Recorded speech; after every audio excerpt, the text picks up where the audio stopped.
Hello, happy Friday, everybody. Hope you're having a great Friday so far, and that the rest of your Friday is great too, because you are amazing. Driving to work this morning, and I'm glad it's Friday. And I was thinking about my dad this morning, and I was thinking about when I was a kid, we would be riding around with my dad where he was going somewhere. I wanted to get in the car and go with him because I love my dad. And also because I think my parents were like, my mom would be like, Richard, will you take him with you? he's got a lot of energy.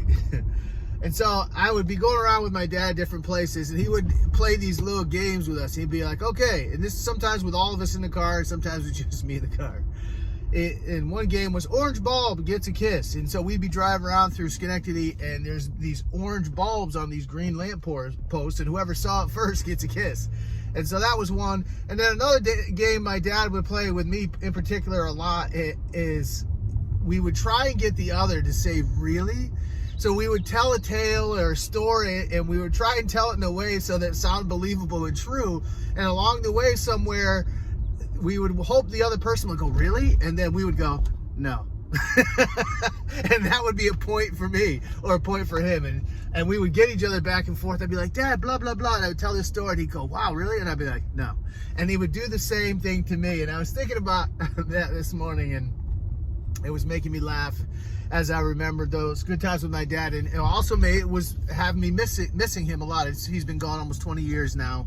And I was thinking about, man, I was in my 30s when my dad passed, and it was horrible. And so my encouragement to you today is to think about the people in your life, and don't take the time that you have with them for granted, because no one promised you even 10 minutes from now.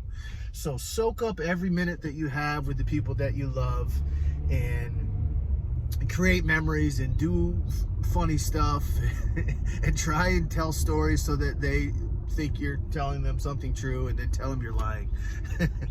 But just do things and soak up the time that you have with people, because no one promised you 5 minutes from now. And life is a gift, and it can be rich and rewarding if we handle it that way. So I hope that helps you. I hope that encourages you. Get out there today, folks. Game yards and all you're doing. Please take care of your mindset, because it matters. I love you. Peace.